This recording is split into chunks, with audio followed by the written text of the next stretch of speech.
Hello, Culture Matters podcast. I'm so excited to introduce you to our guest. But before I do that, here's a couple quotes that I wanted to pick for this episode. Here it is. Hustle is the most important word ever. Gary V. The only differentiator in this game is your passion and your hustle. And without hustle, talent only can carry you so far. These three quotes remind me of a good friend who's come on the Culture Matters podcast today. I'm excited to introduce to you, if you don't know him, the godfather of Instagram, the one, the only Tony Peck, founder of Why Not You Media. I got to tell you about Tony. You know, years ago we met, and he's the type of person that would give you the shirt off his back and invite you into his home without really even knowing you that well, because he's just a culture guy. He's a man of the people. And he's been spending the last handful of years right out of school helping people build their authority online. God, I hope I did all right with my intro, buddy. Oh, you crushed. You're a great hype man. I wish I can carry you around with me all the time. My man, Jay Duran, the culture man, great seeing you, brother. Thank you for having me on. So, first of all, what in the last handful of years, how does it feel to be proven right? You know what? I've never, we've spoken about this in the past before. I'm not someone that ever worked towards proving others wrong. I've always worked towards proving myself right. So I've always known what I could accomplish, just a matter of when, not if, right? So it's just a nice thing to see that social media has become so prevalent in so many different industries across so many different, size of companies, right? Before I was just working with small companies. Now I've been having the opportunity to work with medium-sized and even large corporations because the pandemic kind of expedited the need to be online. So it's been a blessing, obviously, and we're just entering year 5 coming into this February of 2024. So we're still just getting started. That's how I genuinely look at this. But we've had really massive and exponential growth over the last 5 years. What do you think some of the reasons the last handful of years have been like a call to action for social presences, people recognizing it? Was really it the pandemic? No, really, the pandemic was the biggest thing. Why? Well, a lot of businesses during the pandemic, they realized they didn't have, some businesses didn't have a website. So just that little thing alone about having a digital footprint, forget about social media, they were just out of the digital landscape in entirety. Then it became, well, it's a pandemic, we're not open. People can't just walk in and find us. Our regular customers can't come in. We got to sell online. How are we going to do so? And people realized the only way is really social media. And the restaurants and the businesses that had a presence online, they were able to sustain, and if not, they even did better than they ever did before, because they took market share from all those businesses that didn't have any online presence at all. Because now people making their decision, where do they go? They go to social media to find out where to eat or where to go, what to do. So if you're not there at all, you're losing all that opportunity for all that traffic. It's online foot traffic. It's still foot traffic, but they just have to physically be walking past to see you now. To me, it's a greater opportunity because you can get seen by so many more people at scale from your fingertips. And, the businesses that leaned into it, they had great growth throughout the years of the pandemic. And the ones that not, unfortunately, some of them did go out of business. I saw a lot of businesses in I'm in the Westchester area over here in New York. And a lot of businesses went out because they just didn't want to conform. They didn't want to adapt. They didn't want to pivot. They didn't want to go to this online because that's not our brand. We're too high end, or we have our customers. We don't need to be found. No, you do. And now a lot more businesses realize its importance. And the lanes that we've really been able to focus on over the last 5 years is professional service industry. So we deal with a lot of people that are in the mortgage industry, finance, insurance, accounting, attorneys, construction, developers, boring industries. But those boring industries are my favorite because they have the most upside and opportunity, because the majority of their competition is not on social, on a national level. Then if you look at the localized market, if you're a local realtor or a local financial advisor, your local competition is not on social media. And if they are, they're probably not doing the right things. So there's a massive, massive opportunity for these professional, boring services that we all look at it as, but for them to generate a lot of business. So we really focus a lot on them. And then our second sector is retail businesses. So restaurants, gyms, salons, bagel stores, bakeries, gyms, all stuff like that, car shops, body shops.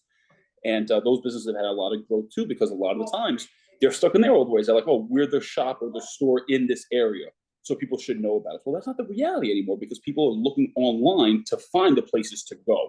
So we're going to help a lot of those businesses as well. Why Not You Media? What was the inspiration for the So my name? partner Fran's mother actually came up with the name. We're sitting in the cigar lounge. This is where we started the business. Doc James and Mamaroneck. And Jay's been here before. This is where we got together. The cigar lounge. Back in the day. Yep. So we were sitting here, we were coming up with a name for the business, and we had an idea for the business, but we just didn't know what we want to call it. And Fran looks up, we're smoking a cigar, and he goes, "Why not you?" My mother always told me, why can't you be who you want to be? Why not you? I fucking love that. That's a fantastic idea. It's the mindset of all the great people that we look up to have, the Michael Jordans, the Tony Robbins. That's how they, why not me?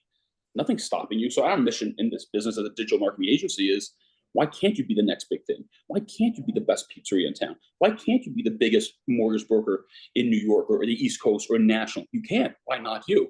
So we kind of take our service and product to deliver that mindset to that end customer and help them along that journey. That's inspiring. What's been the response? It's been great. I deal with a lot of older professionals, which I love. A lot of the guys I deal with now, they're super successful. So I learn a lot from them about business and, of course, their industry. A lot of the guys anywhere between the age of, I want to say, 35 to 65. That's pretty much my sweet spot right now. And a lot of them are really motivated by the younger guys coming in, being able to help them with digital landscape they have no idea or no understanding of. We dumb it down for them. We don't give them a lot of jargon and buzzwords and all that type of crap because they don't understand it. They need to be handheld and walk through the process. They're very good at what they do, but they don't know this side of things. So they almost get motivated by us, and they love it. They really, really do. And a lot of them have even come out of their shell because, in the beginning, being on camera, it's nerve-wracking if you've never been on camera before.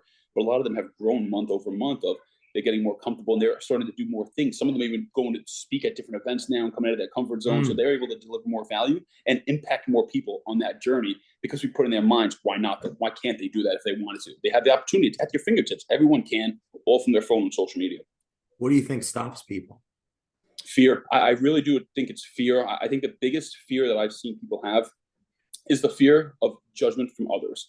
And we see this before when people, before they even start a business, they're afraid to start because if they start and they fail, they're going to get made fun of.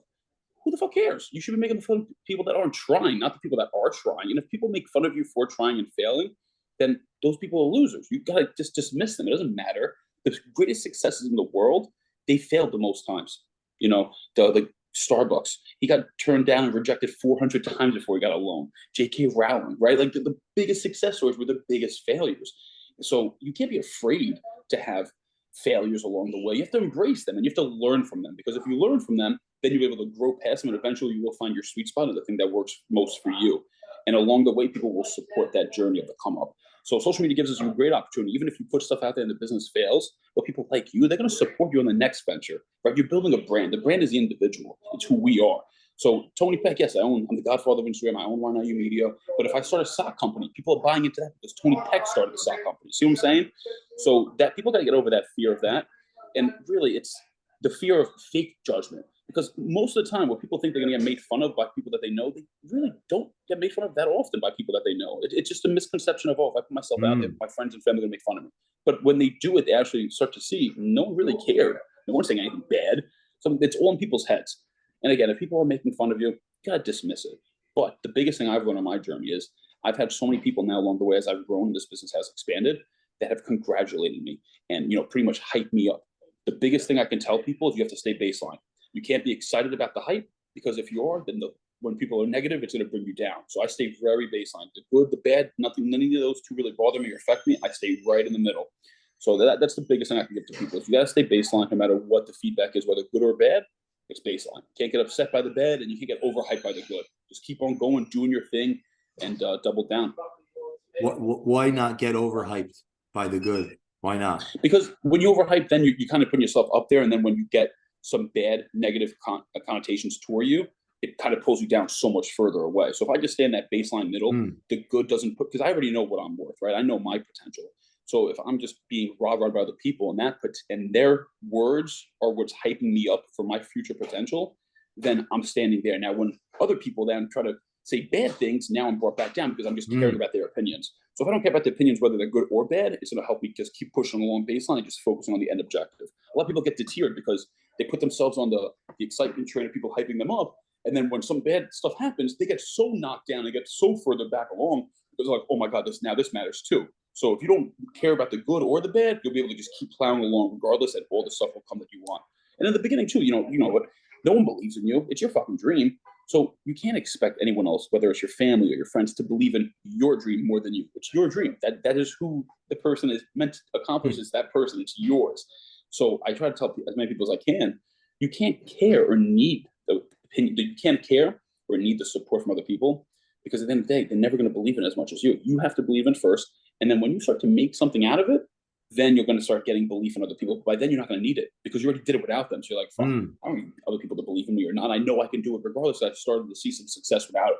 And that gives you more confidence to keep on going. So that's really what happened with me. I just didn't care. So I'm going to fucking do this regardless. And people don't believe me. No worries. I'm going to keep doing my thing. And now the amount of people that believe in me and cheer me on and root me on is fucking astounding. I still don't give a fuck. I don't need them to. They do it great. I love it. I appreciate them, of course, obviously, but I don't need it. There's a difference in appreciating it and needing it, right? People thrive off it. Oh my God, if people aren't supporting me, I can't do it. I don't give a fuck. No one needs to support me. I'm still going to do the same thing. I know what I'm playing for and what I want to build in the future. You think at some level that person might just be not ready to be an entrepreneur? 100%. I think way more people jump into entrepreneurship that aren't ready to be entrepreneurs. It's sad and it's true because I think we're in that culture in this world of it's so easy to become an entrepreneur nowadays. From as simple as you can just be an Uber driver. You know, you're a freelance guy. You can start a little side business while Uber driving on the side. But you don't realize how hard it is to start that little side business, right? People got to really realize how difficult it is. And the best thing I can say is you want to set yourself with that precedent of the worst case scenario, which most of the time the worst case scenario is the reality of entrepreneurship, which in the beginning, no one's going to believe in you. Don't expect anyone to, not a single person. Okay. Best case scenario, maybe a few people do. But again, you don't need their belief to push you forward. If you really believe in it, you need to do it. But if you don't actually wholeheartedly believe it, don't fucking do it. It's not for you. And then what I was on another podcast, success in entrepreneurship, it's not linear. You don't start a business and every business goes like this. It's up and down, peaks and valleys nonstop. And I don't think a lot of people I think entrepreneurship and owning your own business is the hardest job, hands down. You're working 24/7. You constantly have to adapt, grow. You're wearing so many hats, especially in the beginning of the business, from HR to payroll to accounting to sales to marketing to branding to business to finance. Like you have to do so many things: product development, service for customer relations. So people don't realize how much goes into it. But again, if you love it and you really think it's for you, then there's no better thing to do, especially in today's day and age, because we have so much opportunity at our fingertips to be able to build a business from home, from our fingers, from online, from people across the globe that we never have to even meet in person. So there's amazing opportunities for those that are willing to go after it, but a lot of people need to understand and realize how much work is ahead of them to get to that point. When you were 10, did you see yourself as an entrepreneur? I've always, before I even knew what it was, my goal in life, and this is pretty funny, I always wanted to be a businessman. And I always had this dream of always being on the phone, which now I'm literally always on the fucking phone, always being in a suit and always having a briefcase. I never wear suits. I don't have a briefcase. But one of my gifts for Christmas, I think I was maybe 12 or 13 years old, my parents got me a briefcase because I was like so into the entrepreneurship thing. I didn't know what it was. The entrepreneur wasn't a word back then. It became a buzzword maybe like a decade or 12 years ago. And, but when I was young, always hustled. I never had a snow day. I would go shovel snow whenever it snowed to make some money. I went to high school. I bookied over there. I would go up, drive to Pennsylvania, bring back BB guns to sell to the kids in New York because they were illegal in New York. I just hustled, right? All I knew was hustle. And then college came. I started my first business when I was in college. It was a lip balm company. Then I did other stuff in college. I was selling people's homeworks. I did some real estate. I worked as an engineer. So just hustled. I always been an entrepreneur. And again, didn't really know what it was. I wasn't doing it because I wanted to be an entrepreneur because it was cool. It was to survive. I had a hustle to survive. I wanted to make money. That was the biggest, bottleneck in our life growing up. We didn't come from money. So I said, you know what? This is my time. I can put work in. I can generate money out of that. And it just kept me pushing. But honestly, I love business. Like, yes, I'm a digital marketer. We do branding, we do marketing, we do advertising businesses, but I don't love that aspect. I love the business aspect of what we're in. My partner, Fran, he deals with all the content, the creativity. I have a third partner, Michael. He does all the back end, the HR, the payroll, all that type of stuff. But me, I'm in the ground. I'm, belly to belly, hand to hand. I'm the one that does the meetings, the client relations. I take in all the sales. That's what I love to do, right? The business aspect, closing the deals, setting up deals, structuring the deals, learning about different tax benefits and insurance policies and financial vehicles and assets to invest in. I just love all of that business ecosystem.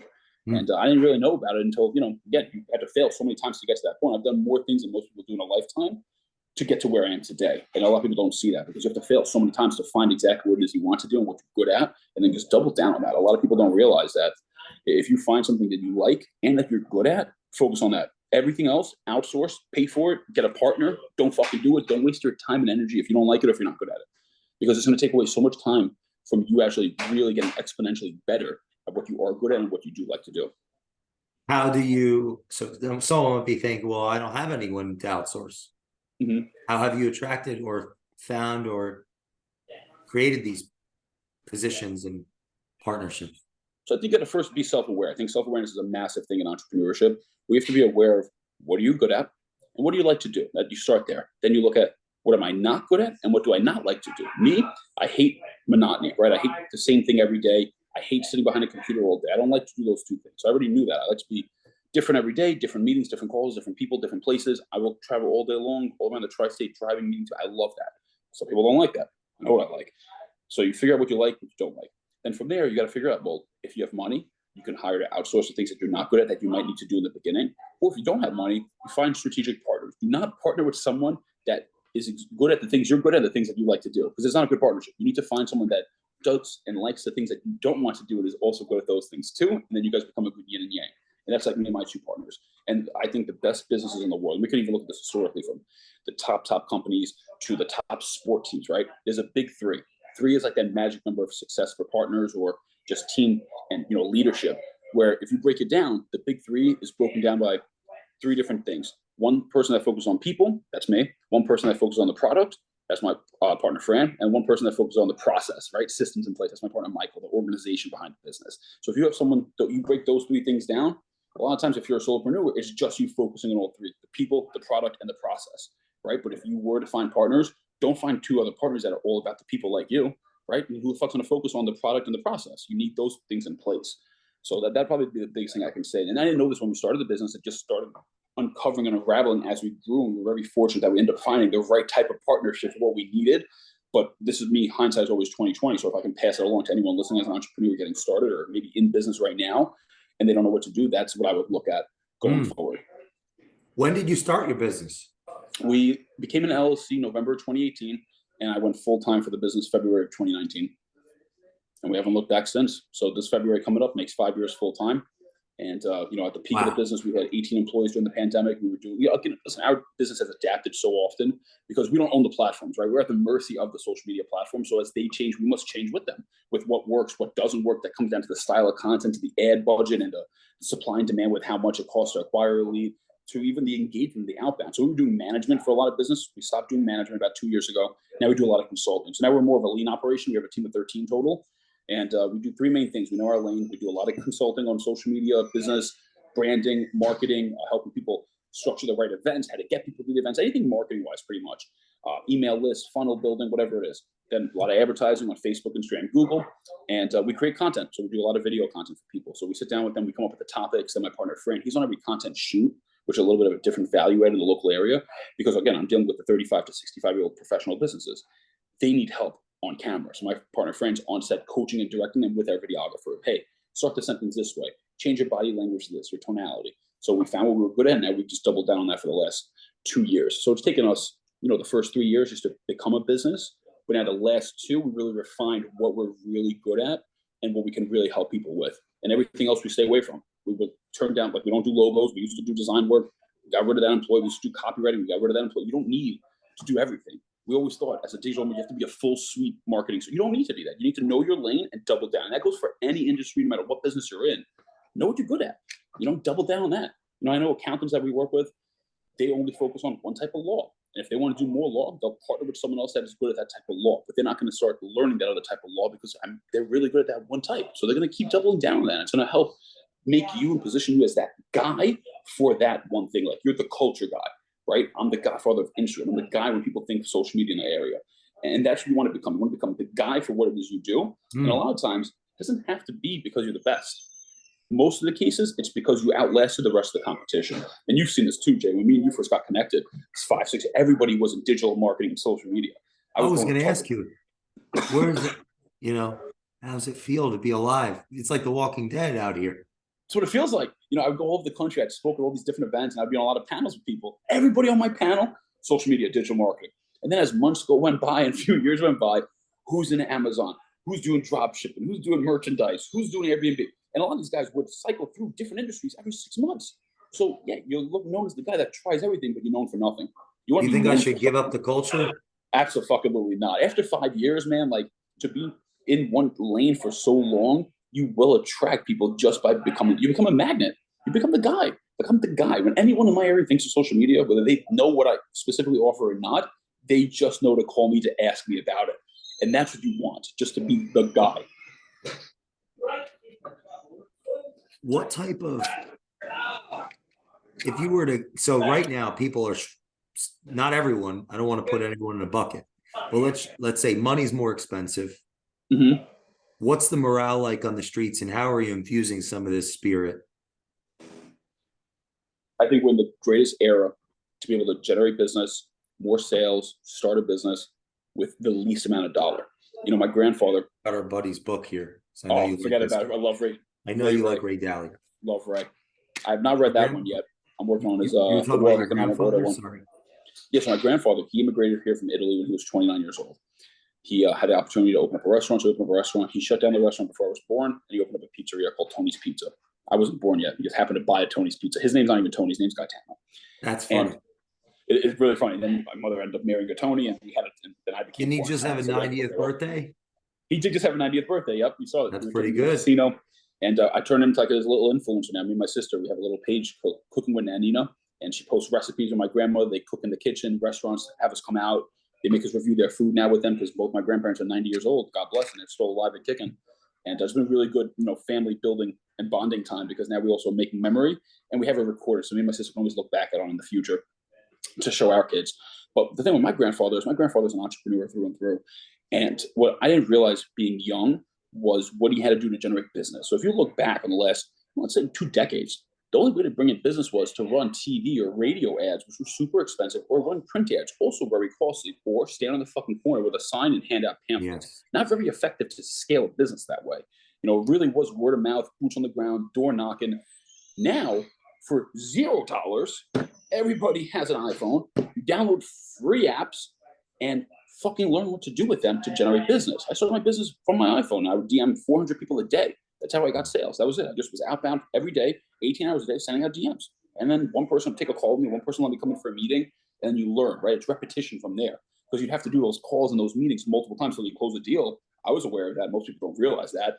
But once you start getting it with every no, it's not a bad thing. Every no gets you closer to a yes, but also every no gives you a little bit more experience. Just like in the gym, every fucking bench press, right? Every push, every curl. Every single one of those is giving you a little bit more. You're getting a little bit better, even though at the end of after that 10 curls, you still don't look the way you want to look, but you're that much closer to looking that way, right? Same thing with business. And, the biggest thing for me was with that, you can do this with no money, no knowledge in it. You just dive in. However, I know it's not realistic. I deal with a lot of guys that are already successful. So this is how I look at everything. Everyone that we know, they have one of 2 things, time or money. If you have time, probably don't have money to spend because you're new and you're starting out. You have the time to spend to learn how to use these platforms effectively. That means dive the fuck in. Use Instagram, use TikTok, use YouTube Shorts, use LinkedIn, use your personal Facebook. Post, create content, see what works, see what's not working, reach out to people, engage, right? Learn these platforms in and out, what's working, what's not working. Learn about community, learn about engagement, learn about sales, learn time. You have the time. If you don't have time, that means you probably have money to spend because there's a reason you have time to spend because you're already a high performer, you're operating at high capacity, or you have a business already operating. So you have to take your money that you're making to put with someone that already spent the time to learn the right things to do to give you that advantage to get going naturally. Because I walk into too many businesses that are very successful and, an attorney, a mortgage broker, and they'll look at me and they're like, oh, I tried social media. It didn't work for me. So what did you do? Oh, I tried it for 3 months. I posted a picture here and there and, I got no business. No shit. You got to do way more than just post a few times. You got to post the right type of content consistently on all the platforms. You have to be outbound. You have to engage with people. There's so much more that goes into it. You have to have the right strategy. I've learned the right strategy over the last 7 years of being on social media for myself and building my own brand that I'm able to pass it along. So now you just pay for my time to teach you to expedite the process. So you're not wasting your fucking time because you're an attorney. Maybe charging someone $2,000 an hour. Is it worth your fucking time to sit there and fuck around with Instagram for 10 hours a week to try to learn it? And all that time that you're trying to learn it, you're not even getting a result because you're doing the wrong things. Just fucking expedite it by paying a few bucks for someone to teach you to do it. And then from there, you can do it, or you have an employee. So like we come into a lot of businesses and I consult with their employees, or they might have a marketing person who doesn't really know how to use social for business, but they know how to at least post on the platforms. And we'll train them. So now the owner knows how to hold their employee accountable, and he knows, or she knows, that they're doing the right things that should move the needle forward for the business versus just being on social media just to be there. That's not my goal. I don't do that. I get into businesses to help generate the business. So if I can't help bring you sales by what we're doing on social media, you're not a good fit for us to work with, right? I'm not there just to say, oh, we're going to make content for you just so you can be present online. No, your business, you operate on expenses and P&Ls. I understand that we're a business too. So we're here to generate the business. So it's just tweaking the education process, because a lot of times people still think social media is just like the social thing, right? It's not meant to generate business. No, it is. It's a life-changing opportunity. This is our generation is so lucky and fortunate that it's at our fingertips. Again, it's fucking free. It cost me $0 to start my business. We bootstrapped the whole fucking thing with no money from anyone. We didn't need any money to start. We just got a client, they paid us, and we started doing Instagram for them. Like that. It was that simple. We all had that opportunity. There's so many people that are stay-at-home moms or students or kids that graduated high school. They didn't know what to do with college, and they started on TikTok or YouTube, and they gained a following. And this is I'm not even saying the word they blew up. I'm careful not to say that, because you don't have to blow up to have success in social. You can have 5,000 followers. You can have 10,000 followers. You can have 3,000 followers. What do you mean? But if you know the right things to do with them, you can generate business out of them. Yeah. What can you elaborate on that? Mm-hmm. Everyone assumes success on social media means you have to have a big follower. Not the case at all. You have to have I would say two things: the right type of following, people following you, and you have to do the right things with that following. Right? A lot of times I see people, oh, Tony, I only have 3,000 followers and I only get 72 likes. Well, I ask them, would you be comfortable speaking in front of a room with 72 people? And they say, no, that's scary. That's a lot of people. I said, well, that's exactly what your post just generated, with 72 people responding and engaging to what you're saying. So how about you take the time to message every single one of those 72 people? Hey, Jay, so, like my post, just wanted to connect with you, just give you a little bit about myself. What do you do? How long have you been doing what you do? Create conversation. It's not about sales all the time. It's about relationship building.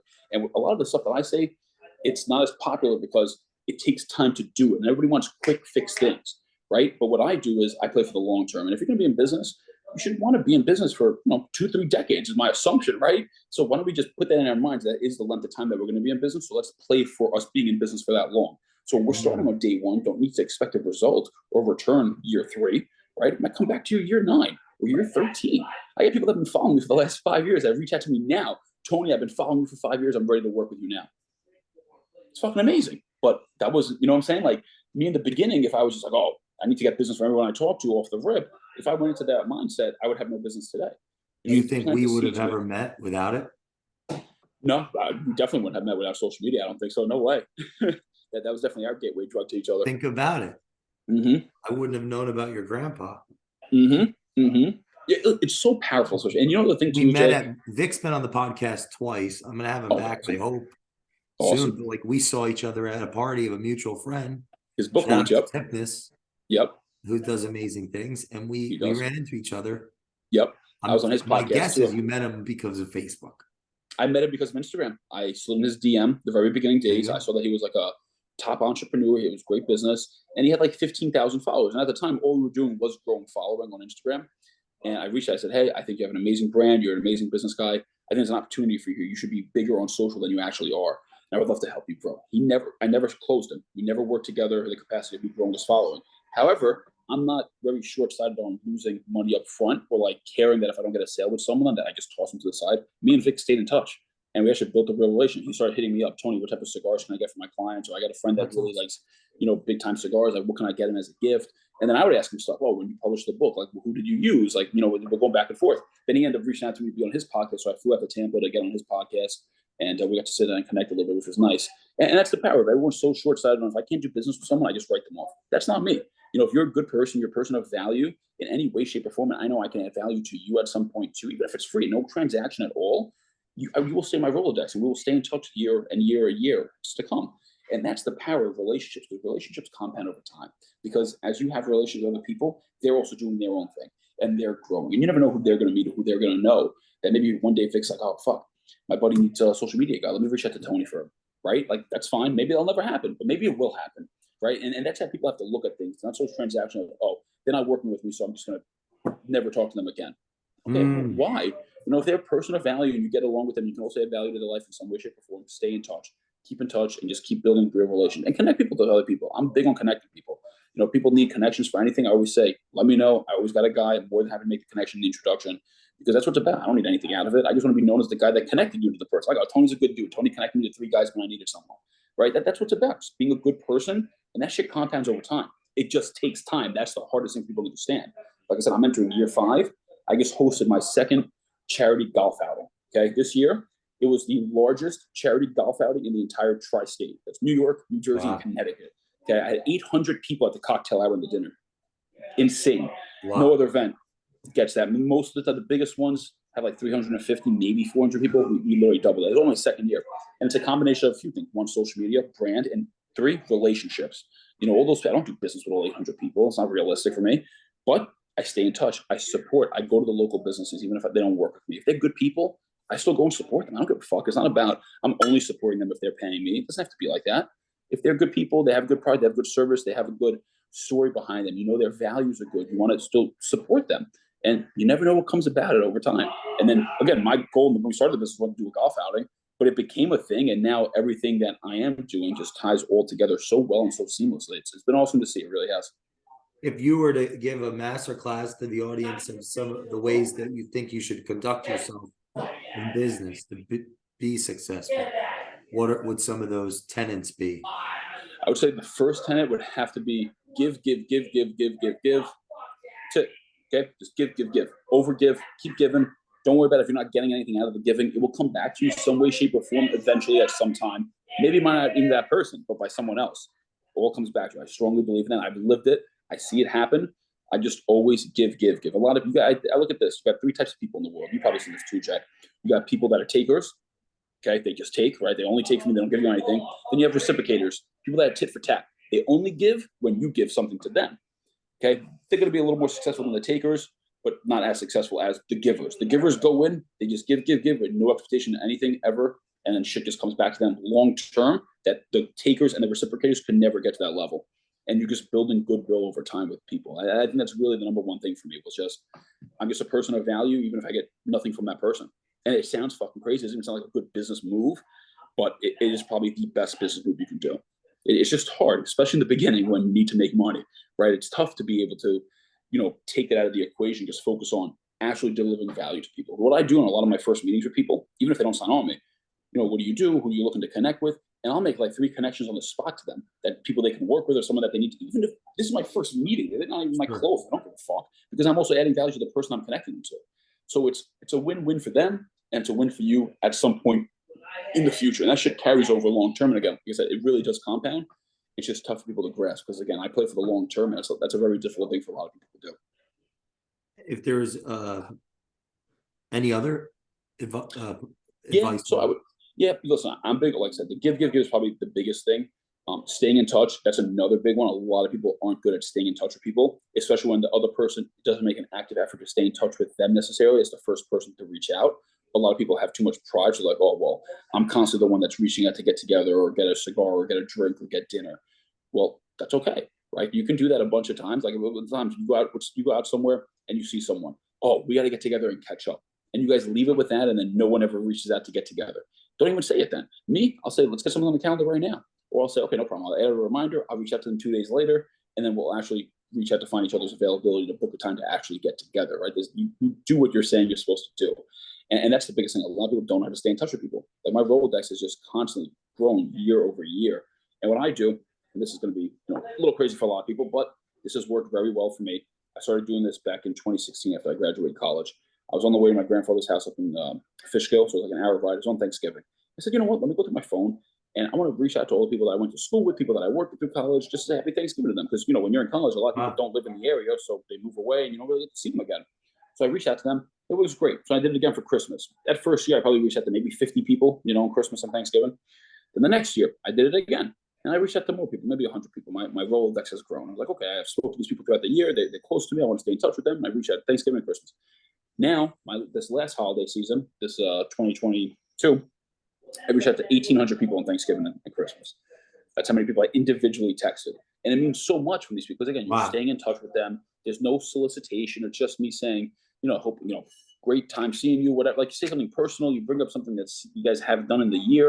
And these are going to be people that I've only seen maybe once in the year. Maybe I didn't even see them that much in the year at all. We had a phone call. We see each other on social. I haven't seen them in 2 years or something. But I reach out on the holidays just to stay front and center, to stay connected, to show that there's a level of care. And the craziest thing, the bigger you get as a brand, as an individual, it means so much more to that other person. Because most of the time when I'm reaching out to someone, I'm bigger than them from a brand perspective. So like, holy shit, Tony's taking the time out on Thanksgiving and Christmas to text me. I only get like 15 people reaching out to me on the holidays, and they're usually friends and family. And he's going to spend the time. And it goes so long and so deep with people. It really is an amazing thing.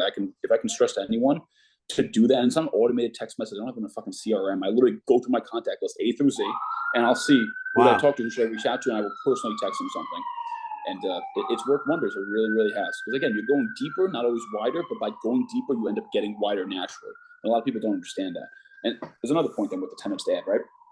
A lot of people are constantly looking for their next sale, right? I'm the salesman for my business. I'm the only person that brings in sales. So there's one thing I can teach about people in relationships here is don't constantly look for the next sale. Focus on who you have in front of you already that are already paying you or supporting you, those customers. Go deeper with them. Take them out. Buy them gifts. Get on calls with them. Show up to their place of business. Set up times to talk that had nothing to do with what they're actually paying you for, just to chat. How's the family? What else you got going on? You think about starting anything new? How can I help you? What do you like? Oh, I saw this about this pasta dish. I know you love this type of pasta. I wanted to send it your way, right? And by doing that, you're going deeper with them, and they're going to start giving you their network, right? So again, by going deeper, you end up going wider inherently. But a lot of people constantly look for, okay, I closed Jay. Now I got to go fucking talk to Peter and Paul and close them too. And now I fucking leave Jay alone. But now Jay, his fucking retention rate is significantly dropping because he's not getting cared to or paid attention to. Versus if I just really focus on those that are paying me, I can add so much more value to them. They stay out so much longer. They get so much more value out of it because now I have more conversations and touch points with them. So they'll hit me with things that they have problems with or need help with. And then I try to be that problem solver for them. I'm the guy that always has a guy. So if I know they need something, I can make that connection to them. So now it becomes way past what they've been paying me for as a service, as a business. It's, yo, Tony's the fucking guy. Tony's a good dude. Tony's become a good friend. And then when they go and try to give you a referral, the trust that that person is coming to the table with you on what you do, you're closing that deal. It's just a matter of educating them what they need to do with you. And if that price makes sense for their budget, that's pretty much the end, and that's it. So by going deeper, you will go wider. But again, it takes more time. That's why most people don't do that. They go from Jay close, I gotta go to Peter and Paul right now because I just closed Jay, I gotta go to the next deals. No, let's focus on Jay now. I got Jay supporting me, Jay's paying me money. All right, let's spend a little more time together, Jay. I want to get to know you more. Let's go out. What do you like to do? Right? And you go deeper that way. And by doing that, you're going to start making that, you're going to get that width by doing that. You know, in closing, I got 7 or 8 people right now that want to work with your company. Oh, I love that. How do they find you? Meaning, like, this is a master class. You've given too much. So how can they interview for the opportunity to work with your organization? What's the best way to contact them? I'm hoping you guys are all on Instagram. If you are, you can shoot me a DM. My Instagram handle is Tony Peck, TonyPec_. That's my Instagram handle. Just shoot me a DM. Say you guys saw me on Jay Duran's podcast, and then I'll set up a time to talk to you. If you're a local person, I'd love to get together with you in person. If not, we'll set up a Zoom, and we'll talk to see how I can help you guys best. And if not, I'll at least steer you in the right direction of how you could help yourself best. Because I'm big on that. I'm not about, gatekeeping. I've even turned away business saying, I know I can't help you. You don't even need what you think you need, right? I think that's a big thing too, being ethical in business. Like, I've turned down so much business through the years of guys that, hey, I need a website for this, but they already have a website. Well, how much business do you generate from your website? Well, none. You really need a new website then? Like, I think your website's kind of okay. They're like, well, I've interviewed with 10 other companies and the cheapest price was like $8,000. I was like, I don't think you need it at all. You don't make any money from it, right? Like, what's your end goal? Your end goal is to make more money, and that's not really conducive to it. So I turned him down, and he goes, that's the most remarkable thing any person's ever done. So he never did it. 3.5 years later, he came back to me. He signed on with me monthly to do social media. Like, little things like that, people don't realize, right? Like, doing the right thing is still the right thing. And listen, it may not make you fucking money, but it doesn't matter. Goodwill compounds over time. The money will come. Just keep doing right by people. Keep your head down. Build your brand. And just stay connected with people and build quality relationships. That's the biggest thing I can preach, man. It's really how important is it to ask questions? It sounds like you do. Most of my conversation with people, especially on, if I'm talking about generating business or working with them, I really try to dive under the hood of their business, like how it operates. Even though I'm a marketing business, I like to know all about their business, from the margin, from their why they started, how many SKUs they have, why they come up with it, what are their services, what do they know, what are their specialties. I love hearing about all this because it makes me more effectively able to market them.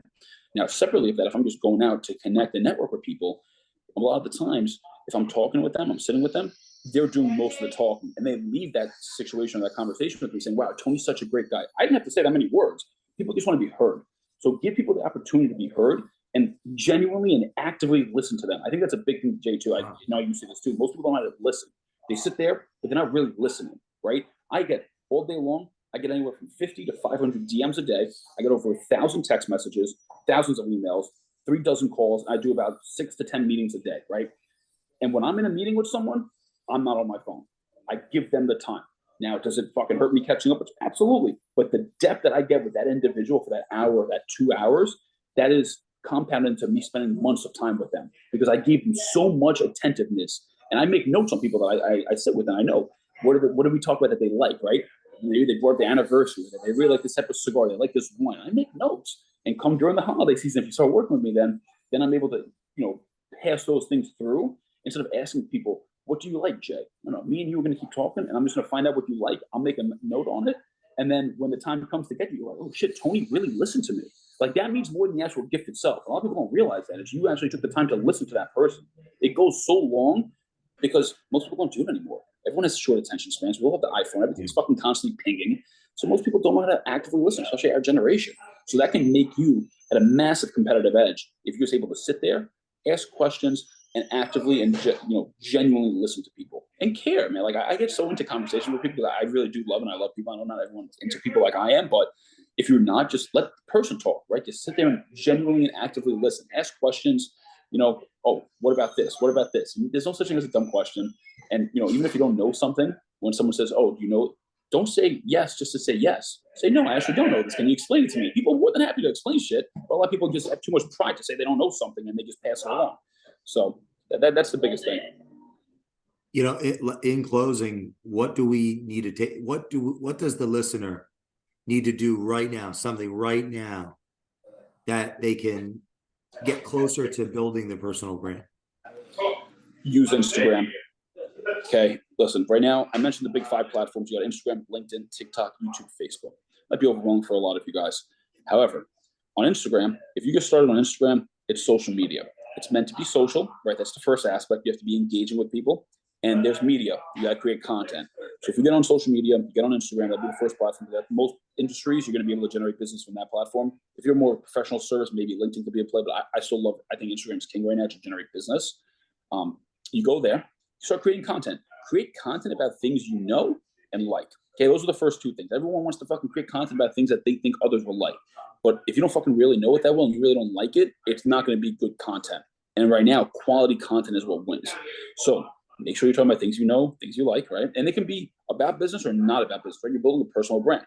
My content's business, marketing, cigar reviews, and motivation, right? Cigar reviews, I don't have a fucking cigar business, but I love cigars. I know about cigars. So I'm able to educate other people on cigars, and I'm attracting other cigar smokers that may have businesses.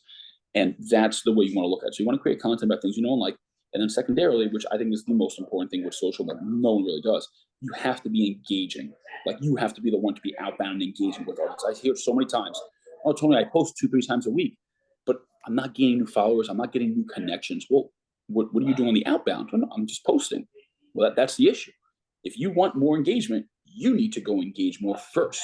Everyone thinks it's like the grand opening sign for a business. You open up, you put the grand opening sign, they assume business is going to come because you put a grand opening sign on. That's not the reality. Same thing on social media. Just because you're posting good content now does not mean people will find it. So go be out there and door knock online. That is what it is. But the great thing is you could do it from your fingertips on a freezing night at home in your blanket next to your fireplace, right? You could be comfortable doing these tasks that may take time and they might become redundant, but the opportunity you have is second to none. If I'm going back in time, the same thing. Create content and get on Instagram, and you go to different pages that have your audience. And then from there, what you want to do is you go to the people's page you want to connect with. You only go to people that have a public profile. Don't even go to pages that are private. You go to their page, you like 5 to 7 pictures, leave 1 to 2 comments, learn about them, shoot them a DM about something that you see from their page. For me, let's say I'm working with a mortgage client, their DM would be, let's go target realtors, and they're going to DM to every realtor. Hey, Tony, I see you're in real estate, love your brand. How long have you been in real estate for? That's your opening pitch. Okay, there was no solicitation there. It's a question. You're there to build a relationship and a connection to then do business with, right? You want to take that online and then take it offline. But it's not about just sliding it instantly to generate business. And a lot of people miss the mark on that. You can use social to build real connections. It's the most powerful thing. It's changed my life.